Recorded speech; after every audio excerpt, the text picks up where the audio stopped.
કચ્છ જિલ્લા કોંગ્રેસ પ્રમુખનો પદગ્રહણ સમારોહ યોજાયો। સ્ટોરી રિપોર્ટ બાય કરણ વાઘેલા, ભુજ। આજે કચ્છ જિલ્લા કોંગ્રેસ પ્રમુખ તરીકે મારો પદગ્રહણનો કાર્યક્રમ રાખવામાં આવ્યો હતો। આવી વિપરીત પરિસ્થિતિમાં સમગ્ર કચ્છ જિલ્લામાં જ્યારે સચરાચર વરસાદ હતો, સવારથી ગઈ રાતથી વરસાદ ચાલુ હતો, ઘણી જગ્યાએ રસ્તાઓ બંધ છે।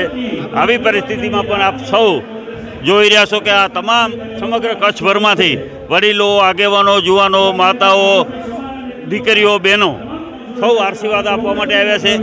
અમારા સાંસદ ગેનીબેન હોય કે પૂર્વ ધારાસભ્યો હોય કે પૂર્વ જિલ્લાના કે પ્રદેશના હોદ્દેદારો હોય, પ્રદેશના મહામંત્રીઓ હોય, સમગ્ર કચ્છભરમાંથી આશીર્વાદ આપવા આવ્યા હતા।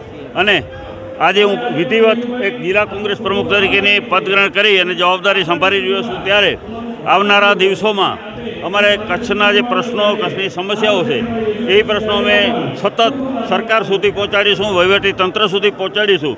અને કચ્છમાં જે રીતે બેફામ ખનીજ ચોરી થઈ રહી છે, દારૂ અને ડ્રગ્સનું ખૂબ અહીંયા કચ્છમાં વેચાણ થઈ રહ્યું છે, અને અત્યારે હપ્તા રાજ ચાલી રહ્યું છે, ખૂબ મોટે પાયે ભ્રષ્ટાચાર થઈ રહ્યો છે, એના માટે પણ અમે ઉજાગર કરીશું। આવનારા દિવસોમાં કોંગ્રેસ પક્ષ વધારે સંગઠન મજબૂત કરી અને અમે જિલ્લા પંચાયતને, તાલુકા પંચાયતની અને નગરપાલિકાના વોર્ડમાં પણ તમામ બેઠકો કરવા જઈ રહ્યા છીએ। અને અમારું ધ્યેય આવનારી ચૂંટણીઓમાં એવું હશે કે બૂથ સુધી અમે પહોંચી અને અમારા મતદારોને મતપેટી સુધી લઈ આવી અને આવનારા દિવસોમાં જે ભાજપનો અત્યારે નીતિ રીતિ છે, મોટે પાયે ભ્રષ્ટાચારો એના આગેવાનો કરી રહ્યા છે, જમીનો ઉપરના દબાણો છે, આ બધી બાબતો લઈ અને લોકોની વચ્ચે અમે જવાના છે। અને ખાસ કરીને ગુજરાતને આ કેન્દ્રની સરકાર ખૂબ અન્યાય મોટો કરી રહી છે। અત્યારે કચ્છ એટલે પહેલાં એક આપણે બધાએ સાંભળ્યો છે ઇતિહાસ છે કે ગજની આવી અને આપણને ગુજરાતને લૂંટી ગયો હતો, તો અત્યારે આ ગજની સરકાર અહીંયા ગાંધીનગરની ગાદી ઉપર બેઠી છે, એમના આગેવાનો, નેતાઓ કચ્છને લૂંટી રહ્યા છે।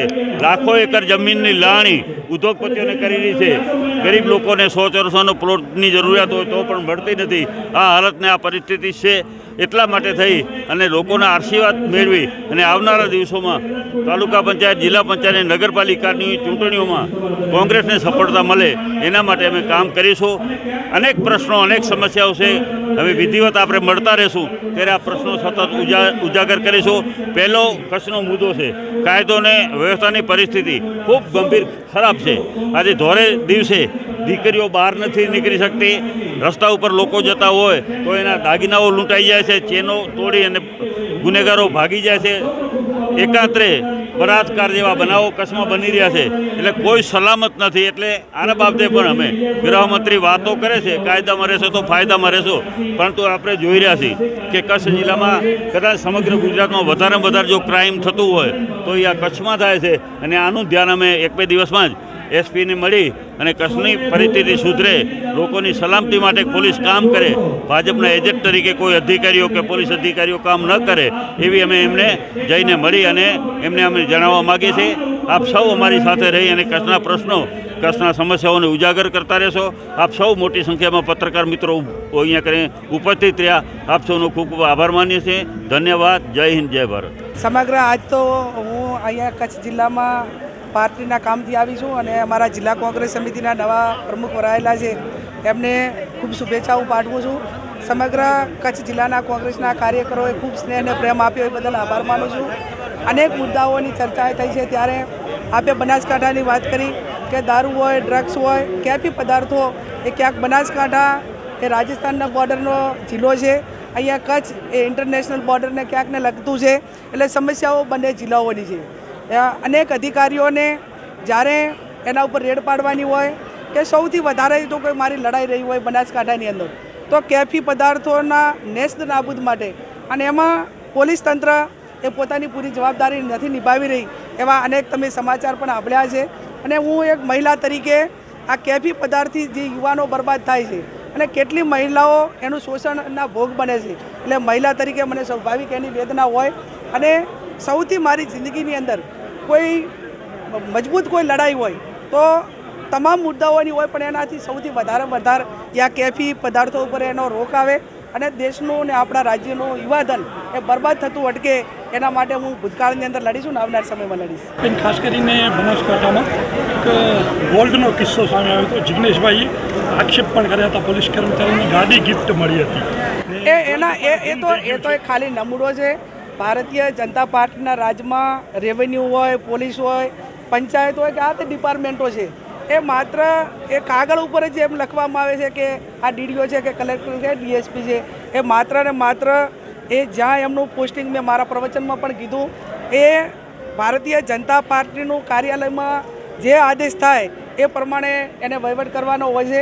એટલે જે લોકશાહીના જે બે ભાગ છે, એક વહીવટી તંત્ર અને એક ચૂંટાયેલી પાંખ, એટલે સમગ્ર દેશની અંદર ને રાજ્યની અંદર વહીવટી તંત્ર જ એ તમામ જે ડિપાર્ટમેન્ટો ઉપર હાવી થઈને જે ભ્રષ્ટાચારને એને ફૂલે ફાલે એ પ્રમાણેનું કામ હોય કે અનેક જે બદીઓ આજે ગુજરાતની અંદર ભ્રષ્ટાચારનું બીડું આપવું હોય તો સમગ્ર દેશની અંદર એ ગુજરાત એનું મોડલ હોય એવું અમને પોતાને લાગે. વડીલ નેતાએ વાત કરી કચ્છને આપ દત્તક લેવાની, કચ્છની અંદર પણ ઘણું નશાકીય પદાર્થો છે, આપ કઈ રીતના? મેં કહ્યું એમ કે નશા બાબતની લડાઈ એ કોઈ એક વ્યક્તિની નહીં, એ સામૂહિક લડાઈને જ્યારે સમગ્ર પાર્ટીઓ, અત્યારે ભારતીય જનતા પાર્ટી હોય કે કોંગ્રેસ, જે પાર્ટીઓ છે એમાં તમામને ગરીબ બેન દીકરીઓ છે, મહિલાઓ છે અને યુવાનો છે. તો પાર્ટીને કે સત્તાને એના ઉપર રહીને એને એનાથી દૂર રહીને એક સામૂહિક લડાઈથી લડવી પડે અને એ ઈચ્છા શક્તિનો જ્યાં અભાવ છે એ અભાવ જ્યારે હું માનું ત્યાં સુધી નેસ્ત નાબૂદ થશે ત્યારે એ બાબતમાં પરિણામ આવશે. અને અમે વ્યક્તિગત રીતે કાયમી લડાઈ લડ્યા છે, કોંગ્રેસ પાર્ટી લડાઈ લડી છે અને આવનાર સમયની અંદર લડશું. એટલે આજે તો આ સંગઠનની વાત હોય અને કોંગ્રેસ પાર્ટી એ ગાંધીની વિચારધારાવાળી છે, એ સત્તા માટે નહીં પણ લોકોની સેવા માટે સમર્પિત છે. એટલે ચડાવ ઉતાર એ રાજકારણનો એક ભાગ હોય છે.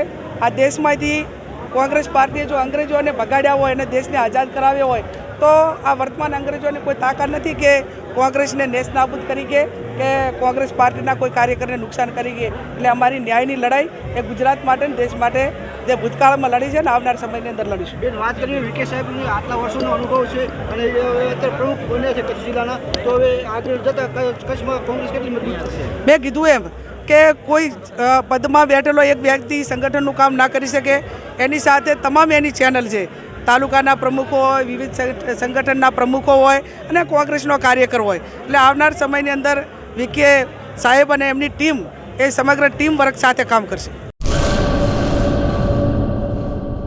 દાડમના રેસ્ટ પીરિયડની બેસ્ટ માવજત ટ્રાઇકોમિલ, ફોસ્ફોમાઇસિલ અને ડોક્ટર માઇસિલ.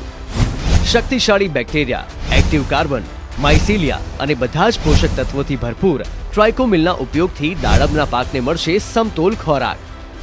એક્ટિવ કાર્બન ધરાવતા ઉચ્ચ ગુણવત્તાયુક્ત ફોસ્ફેટિક ખાતર ફોસ્ફોમાઇસિલ દ્વારા દાડમનું વધુ ઉત્પાદન આપવા માટે છોડ બનશે સક્ષમ. ભારતમાં પ્રથમ માઇક્રોરાઇઝલ ફૂગ સાથે કુદરતી કેલ્સાઇડ અને ઉપયોગી સૂક્ષ્મ તત્વો તેમજ કુદરતી હોર્મોન્સનું મિશ્રણ એટલે ડોક્ટર માઇસિલ. ડોક્ટર માઇસિલના ઉપયોગથી તંતુમૂળને પોષણ અને રક્ષણ મળશે અને સાથે જ પોષણયુક્ત દાડમના છોડની ઉત્પાદન ક્ષમતામાં વધારો થશે. દાડમની ખેતીને બનાવો દમદાર, રેસ્ટ પીરિયડમાં પોષણ આપો જોરદાર. 2 દાયકાથી ખેડૂતોના વિશ્વાસનું પ્રતીક. એગ્રી માઇસિલ બાયોસાયન્સ પ્રાઇવેટ લિમિટેડ.